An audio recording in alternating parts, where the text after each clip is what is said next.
field, and this admonition, this recognition that batteries should not be endangered by being put into position on the main front line has resulted in the batteries of Van Cleve's division as Van Cleve had gone forward and Barnes's brigade was fed into line, and Sam Beatty and Dick lined up behind the line before Dick is sent off to help repulse the attack on the left. That leaves the three batteries of Van Cleve's division out of line. There's a big open field here. The Corps Chief of Artillery, Major John Mendenhall, is certainly looking for something to do, and he certainly feels responsible for the batteries of the Corps, and there are batteries out here in this field. There's also another battery that shows up out here. Battery H of the 4th U.S. Henry Cook Cushing's battery for 12-pound field howitzers. This is one of the two batteries of Gross's brigade. They had not been employed while Gross's brigade was in reserve for Palmer's division on the Kelly Field line, Russell's battery, Battery M, 4th U.S. Artillery, and Cushing's H, 4th U.S. Artillery, are both just in reserve in the Kelly Field. And when Breckinridge's attack on the left end of the line begins, the threat starts to develop on the very left, the north end of the Kelly Field. Gross's brigade is going to be part of the command that's going to help first slow down, then stop Breckinridge, in particular Stovall and Adams brigades that are coming around the very end of the line. And both Cushing's and Russell's batteries will deploy and fire against both the advancing Confederate infantry and Confederate artillery, because the 5th Company Washington Artillery, supporting Adams' brigade, has crossed the Lafayette Road at the McDonald Farm where the visitor center is, fired at Federals withdrawing off to the west, fired at Federals that they saw through the smoke and dust to the north. But when those Federals don't seem to manifest any real offensive peril to Breckinridge's division, the 5th Company lifts its fire. By this time, Breckinridge has turned Adams to the south, and they began advancing south down the west side of the Lafayette Road. And Captain Slocum, wanting to support Adams' battery as best they can, moves that battery southward as well. And then the Adams brigade disappears into the trees at the south end of the McDonald Farm, and the 5th Company guns are moved forward of the drainage, put into position along the McFarland Gap Road, where tour stop number 1 is today, that is where they are sitting. They actually fired across the rear of Kelly Field briefly, Cushing's and Russell's batteries fired back at them for a short time. But in all of this action, Cushing is basically going to fire up his available ammunition. The sergeant in charge of his caissons had been told to keep the caissons to the rear, Cushing, with basically empty gun limbers in the Kelly Field, encounters George Thomas, and Thomas tells him to go find his caissons and resupply with ammunition. And Cushing leaves the Kelly Field, moves southwestward in search of his caissons, and finds them here in the Dyer Field. And we'll begin to reload the gun limbers when John Mendenhall finds Henry Cushing and his battery of 4 12-pound field howitzers, and suggests there is a place for them as well. And Mendenhall, riding around, found on the western edge of the Big Dyer field a rise of ground, and he begins to direct some of those batteries up onto that rise of ground. And a line of guns begins to develop along that rise of ground. You want to add anything here? He doesn't know at that time that he's not reacting. He's just right. The breakthrough has not occurred yet. He doesn't know there's going to be a breakthrough. This is before the breakthrough happens. He's just looking, where can I put these guns where they might be of some benefit. One of the batteries, let's see, 3rd Wisconsin, gets up there and they try to fire over the entire federal line, but they do not. Livingston, the battery commander, says that they did not. They weren't comfortable doing that because they didn't know exactly where the federal line was, so they're Mendenhall is saying, okay, I've got some combat power here.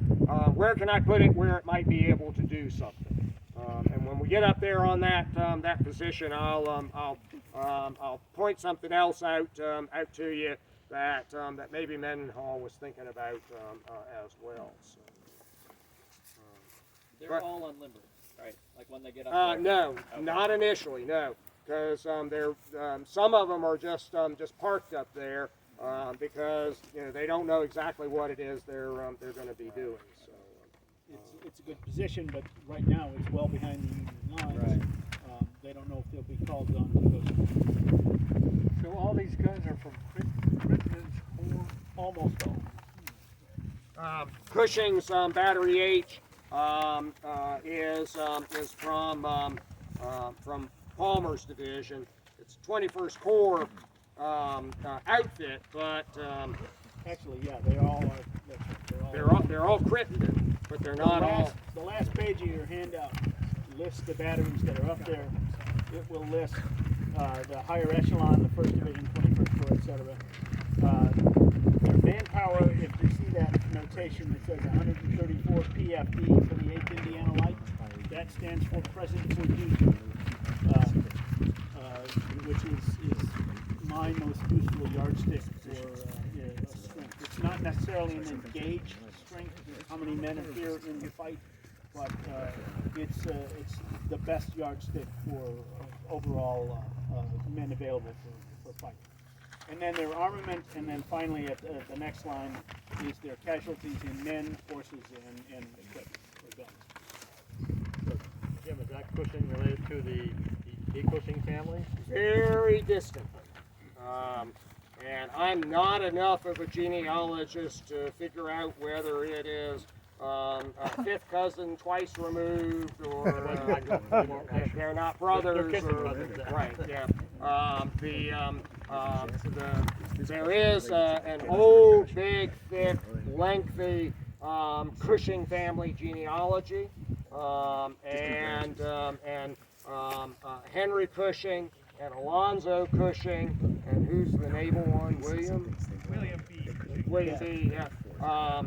All 3 of them, and actually several others, Civil War Cushings, are all in that volume. So they are all descendant of some Cushings way back, but it's not like they're brothers or even first cousins or something. So there are quite a few pages between where Henry is and where Alonzo is. Present for duty, is that comparable to effectives? No. We do not have time to discuss all the different categories. Brad Butkovich over there is. Sorry, what's the question? Present for duty? Present for duty, is that equivalent to effectives? Thank you. Yeah, it's not. And both armies, the Union and Confederate armies, use the term effectives very differently. So in the Confederate Army, effectives means enlisted men in the ranks with guns. So it doesn't include officers. Even if the officers are leading the men into battle, they're not effective. I know enlisted men who would agree with that. But present for duty, or its sometimes used category, present for duty equipped, which is a slightly smaller category, means those men who are available for duty on that given day and have their proper equipment, their weapons, and are ready. It excludes men who are detached. It should exclude men like the if they're detached to the ambulance corps, hospital corps, cooks, that sort of thing. But on any given day, some of those present for duty men, for instance, you will find on monuments here, they will list the number of men carried into action, which will not be the same as present for duty. Possibly they have had men detached to guard knapsacks, or a detail has been formed to escort the corps wagons or something. So, Or sick and under arrest. sometimes, though it should exclude that number. Yeah. Civil War numerology is not unlike biblical study, textual criticism, in that you can read a lot into it. Those of us who are longtime war gamers are fascinated by those numbers because we want to know what the regiments actually carried into action as best as possible. And the veterans themselves were concerned with those numbers, because one of the key metrics for the post-war, for instance, how did you get listed as one of Fox's 300 fighting regiments? You did so by the percentage of killed and wounded, as opposed to your engaged number. So you want to take into battle as few men as possible and have as many killed and wounded. Yes. And that's how we get the first Texas at Antietam, or other regiments. You know, certainly the regiments here on Horseshoe Ridge that get captured that suffer severe casualties. So the bottom line is that the numbers are fluctuate. But if you work from the one category that's pretty consistent among both armies is present for duty. Both armies counted those categories roughly the same way. And so that's the number I like to use to give me a baseline strength to figure out what we're doing. It's not perfect, but no number is perfect. So before we move on and don't want to entirely give everything away, but this is where this is going to work best. Eventually, as the situation develops here, the Mendenhall is going to wind up with a line of guns along the rise there. And it's going to be the 7th Indiana Battery on the right. That's the small marker in the corner of the field up there. And then extending to the south, Battery B, 26th Pennsylvania Light Artillery. And then the 3rd Wisconsin Battery. Then Cushing's Battery H of the 4th U.S., then the 8th Indiana Battery. The 8th Indiana Battery is the Indiana marker that is closest to us. So 4 of those 5 batteries are marked up there on that line. The one that is not is Cushing's Battery H, 4th U.S. So to cluster together how long did the line actually So, stretch down so the now that's exactly what I want to get to. So Keep feeding them when line. you Feed them the question. when you then look, so again, as we view it from right to left, the 7th Indiana battery has 4 10-pound parrots and 2 12-pound Napoleons. Battery B, 26 Pennsylvania Light Artillery House and Stevens battery, they had started out as a 6-gun battery. But on the 19th, they lost 4 guns. And overnight, they will receive 2 Confederate 6-pound smoothbores to add to their battery. So on the 20th, the Pennsylvania battery has just 4 guns, 2 of their own and 2 Confederate guns. And exactly which of their guns they still have is not 100% clear. They could have lost 1 or even both of their 6-pound James rifles on the 19th. The accounts for the battery are not consistent in describing exactly which guns they lost on the 19th. But then the 3rd Wisconsin battery has 4 10-pounder Parrots and 2 12-pounder field howitzers. Battery H, 4th U.S., has got 4 12-pounder field howitzers. And then the 8th Indiana battery has 4 6-pound guns and 2 12-pound field howitzers. So if you did the math, that is 26 guns.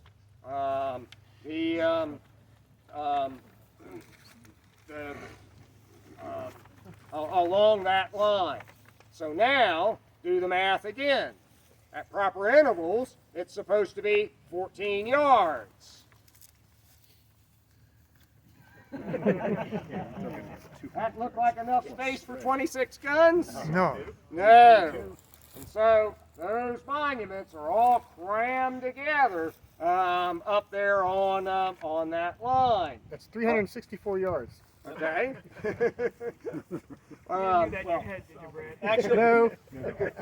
and you have to leave the interval for the guns themselves, so you have to add 26 times 2, another 52 yards.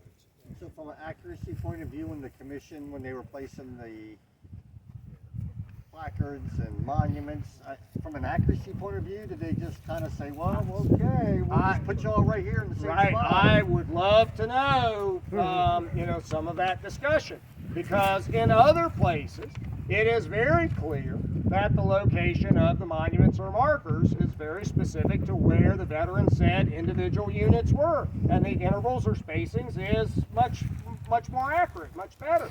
But then there are plenty of other examples where things are all crammed together. Starkweather's position northwest of Winfrey Field. The 3 of the 4 regiments have markers there, and the battery has markers, but they're all crammed real tight together. And if the markers are the center of those regiments, those were really small regiments. Wilson's Georgia Brigade attacking on the morning of the 19th. The left of the brigade, the Louisiana Battalion, extended out into the Winfrey Field. And if they're on the left of the left Georgia Regiment of the brigade, as they were, and if the left Georgia Regiment was where its marker is, then the Louisiana Battalion must have been awfully huge, because it's a long way to Winfrey Field from there. And so, we can't. So there was some leeway, more or less, whether it was intentional or not. Right. Exactly what the reasoning is rarely recorded. For why something is exactly where it is. Now, the veterans of the 9th Indiana were not happy with where the Park Commission wanted their monument. They wanted their monument in Brotherton Field where it is, and they went to court. So there were lots of debates and disputes. There's a whole debate with the regular brigade veterans and Dodge's men and others about exactly where the bend or angle in the Union line was on the left end, where the regular brigade was. Now, I think they probably got that right, but there was a lot of correspondence about exactly where that was. There are accounts from veterans who came here in 1892, 1893, that time frame when they're deciding on the monuments, that talk about stakes being driven into the ground and that there were stakes all over the battlefield. Boy, don't I wish that they had mapped in and recorded all of those stakes. So exactly how some of the markers get to be where they are, kind of like we talked about Gross's brigade this morning. They're not all that tight on that knoll. Right. And who put in the stakes? Was it the Park Commission or was it the veterans coming and saying this is where we like our monument? Well, it was supposed to be veterans going out with the Park Commission, but I don't doubt that some of those strong-willed veterans didn't go out there with their own stake and Sharpie I know where we were. out there a little earlier and mark their own positions.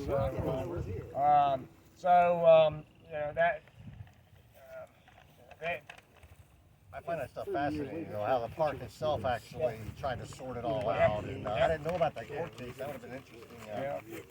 Yeah, there are several court cases. And the biggest one associated with this campaign is Turchin's brigade and relative to the positions on Missionary Ridge. But they're citizens of the United States, and what do aggrieved citizens of the United States do? In court. In court. Who was the head? Was it the 35th Ohio commander? Henry Van Ness Boynton, yeah, right. And Boynton obviously has a heavy thumb on the scale. Yeah. There are Confederate tablets there are tablets for Confederate units that faced Vanderveer's brigade, of which Boynton's 35th Ohio was a part, that clearly, by reading them, Boynton obviously edited that text to make Vanderveer's brigade role look, it almost reads more like a Vanderveer tablet than it does a Confederate brigade tablet. So that line, as marked by the monuments, is way too short. So many of you all know him, Robert Carter. He was here for a while this morning. Sadly, he's still getting back to full mobility after an accident. He's written two walking tour guides for parts of the battlefield. One of them has to deal with the breakthrough, and he got to talking with me about this same issue again. And he was still working for a living at that time, directing bands, and so he brought some of his Flag Corps flags up here one day, and we got our calculator out and my measuring wheel out. We came out here in the field. So I'll get you two to turn around and hold this one for these folks to look at. And there's one a couple of you all can share here. And another one you all can share over here.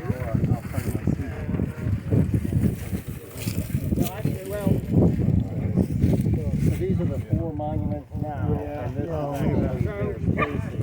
They were like, So what you might want to do correct spacing.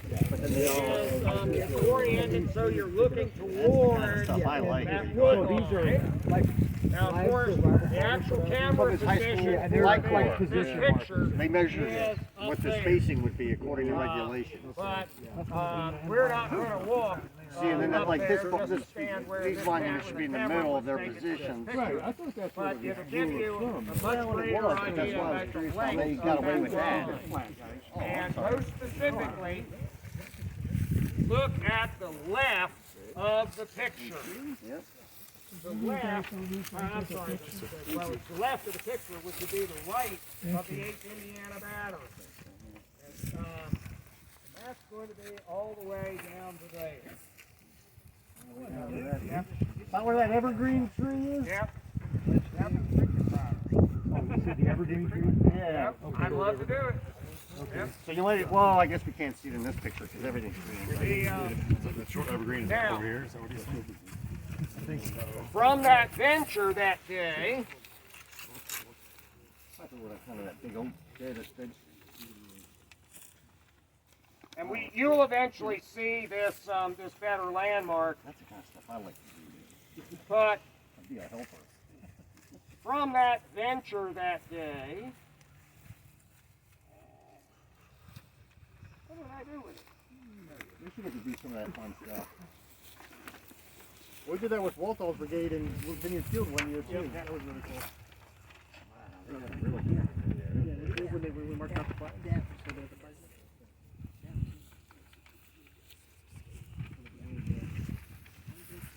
So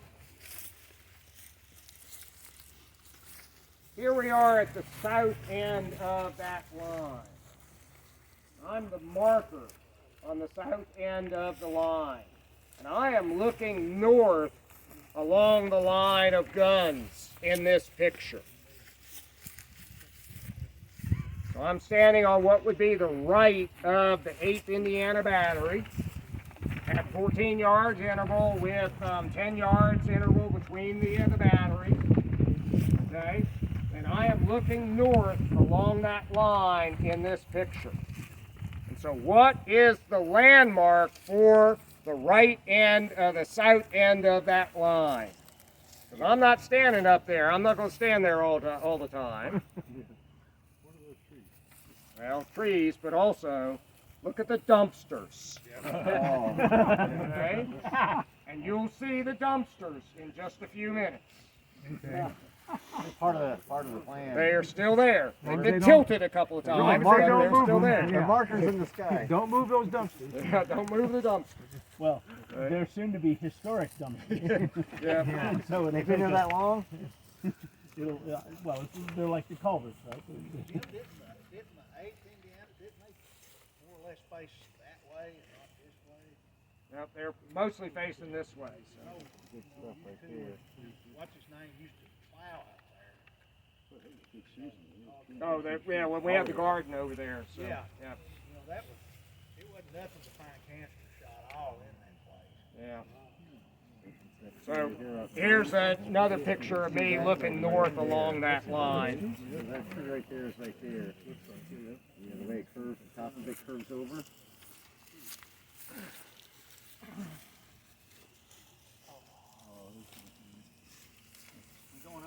Yeah, we're going up there. But this is the most valuable perspective of this. You know, in some ways, we should go over there and stand in the middle of that line where this picture was taken. But we're talking about Suggs Brigade, and as you're going to hear in just a minute, they're going to be here, so that's why we're doing this from here. But that line of 26 guns goes from up there, even beyond the 7th Indiana Battery marker, and runs down the rise all the way over to here. So a much bigger front for those guns. So, and when we get up there in just a minute, remember what the landmark, the better landmark is going to be for the left end of that line. So, And also, while we're here, take note of the two small monuments in front of the gun line. Yep. That's our friends, the 26th Ohio and 13th Michigan. Is there two? well, there's one. Well, there's there's supposed one. to be two. Oh. But there's one. The 13th Michigan one is missing. Would that be farther down a little bit, more towards like the Indiana Battery per se, or the 8th Indiana, or would It they would have be? been on this side of it. The positions I put them on Yeah. that map are somewhat speculative. Yeah, Because we don't have, like first-hand accountability. well, we have first-hand accounts, but they're very confused.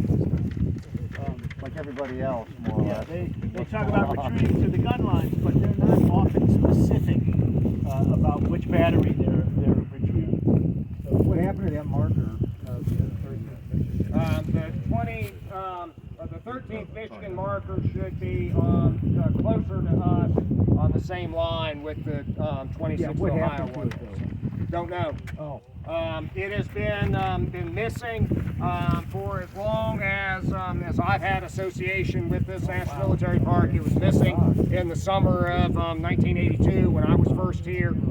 At that time, how I learned of it was somebody told me about it. I of course had the then monument and marker map, which is not as good as the one that's available now, but somebody told me about it, and you know, one of the little things to show the new guy who had expressed some interest in this place was this, and you could still see the hole where it had been. So it's documented in case someone wants to. No, not replace anymore. it? Not So I was anymore. thinking like we could do a GoFundMe page. You know? You think that someone would take note of that? Yeah. Yeah, and on the list of things that I and Jim Sikowski you know, would want to do, addressing the missing and damaged monuments and markers here, potentially replacing that one is one of the things. But we have what we concentrated on, and he was a manager, so he actually had access or had money. But we concentrated on the things that we could get the kind of the most bang for the buck from, and so there were lots of bronze Ohio regimental cast iron tablets missing from up on the Missionary Ridge battlefield. Well, they were all the same design. The backs were all the same. The words were different, but all the design was basically the same. All of that. And so for quite a few years, we concentrated on Ohio bronze regimental tablets because we didn't have to pay to have patterns produced, you know, for one-of-a-kind kind of things. They changed the font or whatever Right, the story. yeah. The Yeah, narrative. change the letters on it. They could use the same pattern for the outline and the back of it and all of that.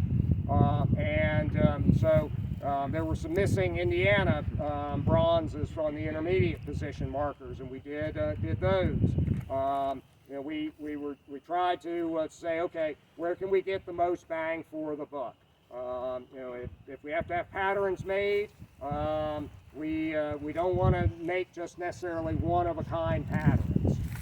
So we did have a basic fingerboard or direction and location tablet pattern. The letters changed, but the basic pattern's the same. The tablet text, we've got a basic pattern for that. So, but these one-of-a-kind things like that. Is there photographs of it? So like. I'm not a. We wouldn't even know what it looked Well, like. no, we do because there are a couple of others on the battlefield. So they were the same design, and we know what the text said. So it would be possible to do it. Once you get the Powerball, Right. Yeah. Then I'll consider donating some money to the National Military Park. Jim, in that situation, we were repairing the Ohio marker. Did the National Park Service go to Ohio and say, hey, we're going to fix up your monument? You want to chip in a little bit? And how does that work? Is it just me? Well, actually, this group contributed to the Lido Monument, right? Yeah, we helped with that. A little bit of that.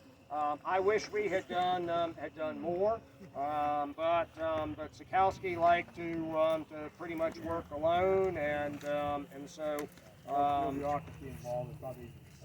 yeah, he and you know there at least was at that time a process to apply for funding within the National Park Service, and he developed projects, submitted them for funding.